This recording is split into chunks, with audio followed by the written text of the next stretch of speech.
I'll show you the safe that basically that they found. So I don't know if it's, but it's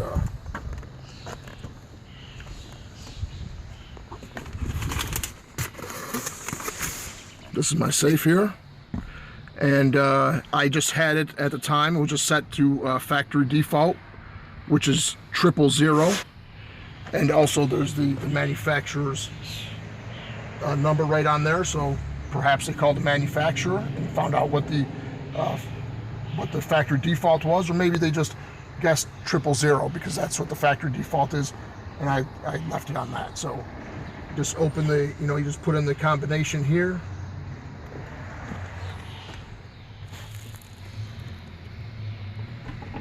And once the combination is in, it's still, like that, and then you have to twist it and then open it up. So close it. But as you can see, if you just came and looked in here, you know the safe's not in plain view. In my opinion, in my opinion, the inventory search doesn't coincide with our Fourth Amendment right. But if you have a body camera on, you could have turned it on when he was called as backup. He could have turned it on when I requested the other officer turned his on, or he could have turned it on when he searched my truck, or when he opens up this and he sees my safe, he could have turned his body camera on then. And then the only other reason to go into the safe is to find out what's in there.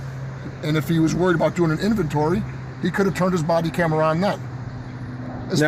I'm sorry, go ahead. No, as far as the search, they're only allowed to search without consent because of that they arrested you for DUI, right?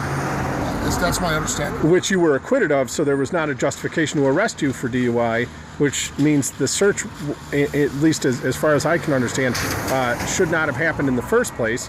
Do you think that the DUI charge and the arrest was a result of you asking him to put his body cam on? Absolutely. Did you see a change in his behavior or demeanor after you asked him to turn his body cam on? Well, it was all pretty much matter of fact. As soon as I asked him to turn his body camera on, that's when he turned to the other officer, said he wants it on video. The officer said that's a refusal, and they put handcuffs on me. Refusal of what? I guess a refusal to do a field sobriety test. But you had already taken field sobriety test, correct? I had taken the field sobriety test. Now I read in the Niagara Gazette article, it said you were charged because you refused a breathalyzer. Did you actually refuse a breathalyzer at any point? Yes, I did. When he had me in handcuffs, after he put handcuffs on me for asking to turn the video on, he offered to breathalyze me, and I refused because I knew whatever I blew in at that time wasn't going to get those handcuffs off of me. Okay. And you had already, as you said, on multiple times, passed the field sobriety test that he got, and that's when you asked him to turn the camera on. And then I guess my question is, were you drinking at all that night? Not at all. This is Simeon Mokhiber. He is a 9-year Army veteran. He fought in the invasion of Iraq. He is a lifetime law-abiding citizen. He is a father. Really no problems with the law whatsoever. And thanks to the New York SAFE Act, he is now a convicted felon. Simeon, would you like to tell us your story? Sure, thanks. Last April, I was stopped in North Tonawanda for speeding. I was coming home to Niagara Falls, and I was subsequently charged with DWI and SAFE Act violation, 3 SAFE Act violations. I was ultimately acquitted of the DWI. When I was stopped, I was asked to do a field sobriety test, which I passed. I asked the officer to turn on his body camera. When I did that, I was almost immediately arrested. Placed in the back of his vehicle. From the back of his vehicle, I seen him go into my truck. and do what I believe amounts to a search of my vehicle without my consent. After that, I was taken to the North Tonawanda Police Department, and my vehicle was impounded. While it was impounded, the officers did a search of my vehicle. They called it an inventory search. They came upon a locked safe. I had left the safe at factory default, and they opened the safe and found 3 Glock magazines, standard Glock magazines, for a 9mm Glock. I was then charged with 3 felonies, 1 for each magazine. After that, I headed to trial. I wanted to defend my name and not be a convicted felon, because I believe that the SAFE Act violates our Second Amendment rights as guaranteed to us in the Constitution of the United States. When I went to trial, I did testify in my defense. I explained to the jury the Supremacy Clause, which states that the Constitution is the supreme law of the land, and that the Second Amendment, being part of the Constitution, cannot be abridged by any state laws or state constitutions. I also explained to the jury that U.S. versus Miller, Supreme Court ruling in 1939, more recently D.C. versus Heller and McDonald versus Chicago, protect commonly used things that are used for common lawful purposes, like a Glock, which is one of the most, if not the most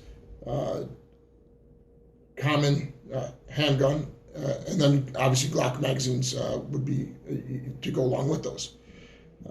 As far as my understanding, Glocks are the most issued for law enforcement, security personnel, and certainly even the courthouse I was in, all of those officers did have Glocks. So being common, obviously Glocks are common, that they're protected by U.S. versus Miller, D.C. versus Heller, McDonald versus Chicago. I explained that to the jury still. They chose to convict me of violating the SAFE Act. I was acquitted of DWI. During voir dire, which is the questioning of juries, when you pick your jurors, the prosecution asked if any of the jurors were opposed or think that New York State did not have the right to regulate ammunition. Many of the jurors raised their hand. Many of the jurors identified themselves as hunters, as pistol permit holders. And so I thought I had a pretty good understanding, or I thought I had a pretty good jury. But nonetheless, they found me guilty. I think that's a lot of that has to do with just not being educated as to the Second Amendment or what our rights mean, and that they're guaranteed to us. They are indeed supposed to be protected by the U.S. government, not infringed upon.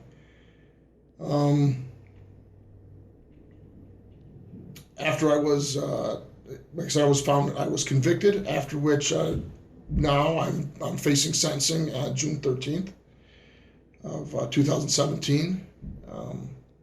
I'm trying to have my attorney make a motion to have that postponed for a few more weeks, but as of right now, it's June 17th. Each of these felonies are 2 to 7 years apiece. So if they're run concurrently, that could amount to 21 years. I think that the judge will find some leniency, but nonetheless, I'll still be a felon. My right to vote will be taken away, and I am a voter. I go to the ballot box every chance I get. Certainly my Second Amendment right has been stripped from me. Being a a combat veteran, I feel that it's a little bit more.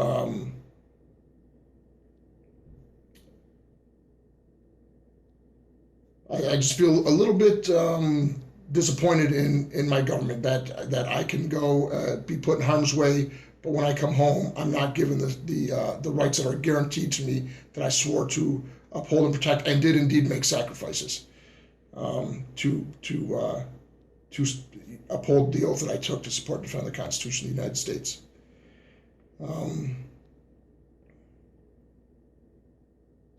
And right now, I'm waiting on sentencing. So you are a veteran. That's correct. Yes. You have you have sole custody of your son. That's correct. Yes. You've never been in any kind of legal trouble whatsoever. That's right. I do not have a criminal record. And because of the New York SAFE Act, and only because of the New York SAFE Act, you are now convicted of 3 felony charges. That's correct. You are a former security guard, correct? That's right. I was a New York State licensed armed guard. So you were deemed by New York State to be capable, and when in the military, to have the weapons that now New York State says you cannot have. That's correct. And did they find the gun to even go with the magazines in your vehicle? No, my guns were at home, locked up in my safe. So the only thing you had was 3. Well, what was the capacity on the magazines? There were 3 17-round magazines. 17-round magazines, and because you had 3 17-round magazines, you were facing 21 years in prison. That's correct. And that's it. The DUI charge, which is what they're using for a justification, correct, for the search of your vehicle without consent, right? That's correct. Because they can search subsequent to the arrest. But you said you were not drinking. That's what you told me off camera, right? That's correct. I was not drinking. And you passed the field sobriety I test. passed the field sobriety test. And you were acquitted of the DWI charge. Yes, I was acquitted of the DWI. So minus the DWI charge, there was no justification to search your vehicle, correct? That's correct. Do you think the DWI charge was, they came up with the arrest for DWI to search your vehicle? Certainly, yes. And did you notice, you said you asked the officer to turn on his body cam. Did you notice a change, like did he change immediately after you asked him to turn on the body cam? Did his demeanor change? Was the arrest, like as soon as you asked him to turn on the body cam? As soon as I asked him to turn on the body cam, he turned to the other officer. He said he wants it on video. That officer said to him, "That's a refusal." He then put me in handcuffs and put me in the back of his vehicle. Had you refused to the refusal presumably for a breathalyzer, correct? Before asking him to turn on his body cam, had you refused? No. And you simply wanted him to have his body cam on when you took the breathalyzer, correct? That's correct. But his reaction to, you asked him to turn on the body cam, so if I'm understanding this correct, his reaction was to say you refused the breathalyzer test and to place you under arrest. That's correct. And that's the only justification they have for searching your vehicle in the first place. That's right. Now, I'm just going to play devil's advocate here. I live in New York State. I cannot say with any certainty that I'm going to say on video what I do or do not have at my home, but just as devil's advocate, why were those 3 magazines in your vehicle at the point that this was last April? It was last April, yes. So this was a year or 2 after the SAFE Act had become in full effect. Why did you have those in your vehicle? They had been in the vehicle probably about 3 months. I think I was going to the range a few months earlier and just locked them up in there. But as a armed guard, I was issued a revolver. It was the first revolver I was issued. So my range time for about a year was just with that revolver, becoming proficient with that revolver. So I didn't have much. I wasn't using the semi-automatic handguns at all, really. So I just put the magazines in the safe, probably take them to the range, and just forgot them in there. Would you agree that the New York SAFE Act has created an entire class of felons, criminals within New York State, out of people who have never had trouble with the law previous in their life up until the New York SAFE Act was passed. Certainly, I would agree with that. I think I'm living proof of that fact. Tell us, you had a little bit of a conversation with the district attorney or the assistant district attorney during your trial, correct? That's correct. Would you please relay to my audience exactly, as best you can, what that conversation was like? Sure. Well, I took the stand in my own defense. I tried. I think, like I mentioned earlier, I tried my best to explain to the jury that we have a Second Amendment right, and that right should not be infringed. The assistant district attorney, the prosecutor, then tells me while I'm on the stand that I had a valid pistol permit. Therefore, at the moment that I'm on the stand, my Second Amendment rights are not being infringed. I was taken aback by that. I really didn't know what to say other than the obvious. That here I am on the stand in front of you, obviously, blatantly and clearly, my Second Amendment right is being infringed upon. So you were charged with 3 felonies, facing up to 21 years in prison for having magazines in your car. That's it. They took your pistol permit. They took your other guns away. You had to sell them. You were not allowed to have those once your pistol permit was revoked. But her contention was that your Second Amendment rights were not infringed. That's correct. I had to turn my pistols into the sheriff's department. And so, and she told me while I was on the stand that my Second Amendment right is not being infringed. So I think one of the important things to take from that is no matter what happens, no matter how badly your rights are infringed, they're just not going to cop to it. Right. I'm on the stand, being examined, cross-examined, or being questioned by the prosecutor, and she's telling me my Second Amendment right is not being infringed. I can't think of a way where it's more infringed than being put on trial for it. And at that point, they had already taken your handgun permit, correct? Oh, sure, yeah.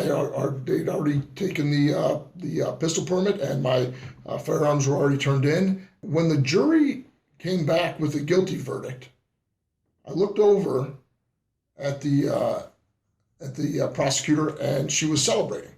She was, hugging someone else, maybe a coworker or her boss or something. So she was not just doing her job, but she was more than happy that I was convicted of 3 felonies and that she was the one to do it. She was celebrating that my Second Amendment right had just been trampled on. So you were just telling me that you were actually charged with, what was the charge? Under New York State Penal Code 265.02, subsection 8, criminal possession of a weapon in the 3rd degree. Criminal possession of a weapon, but the only thing you had in your car were the magazines. That's correct. Which New York State calls them large capacity feeding devices or something like that. But they're calling magazines with no gun in your vehicle, no handgun, just the magazines themselves they're calling that a dangerous weapon. Yes. Would it be true? You were a security officer. Possession of a weapon in the 3rd degree. Yeah, they're considering it a weapon. You were a security officer and you fought in the Iraq War. Would you be more worried if somebody came at you with a pocket knife or a magazine with no gun attached to it? A pocket knife, of course. Okay.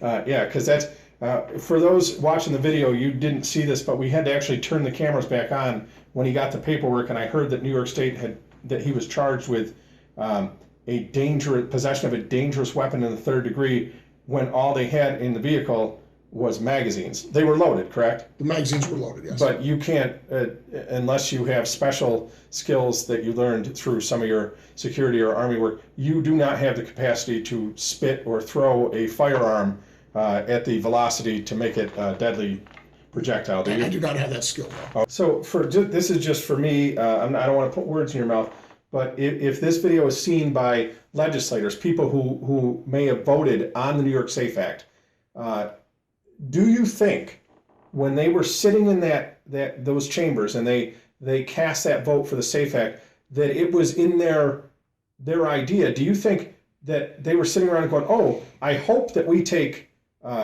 lifetime law-abiding citizens and war veterans and people who have never been a problem criminally whatsoever, And I hope those are the people that we get off the street with the New York SAFE Act. I can't imagine that that was their intent or anybody's intent when signing the SAFE Act. But this is the reality that we now live in New York. It is certainly the reality that we now live in.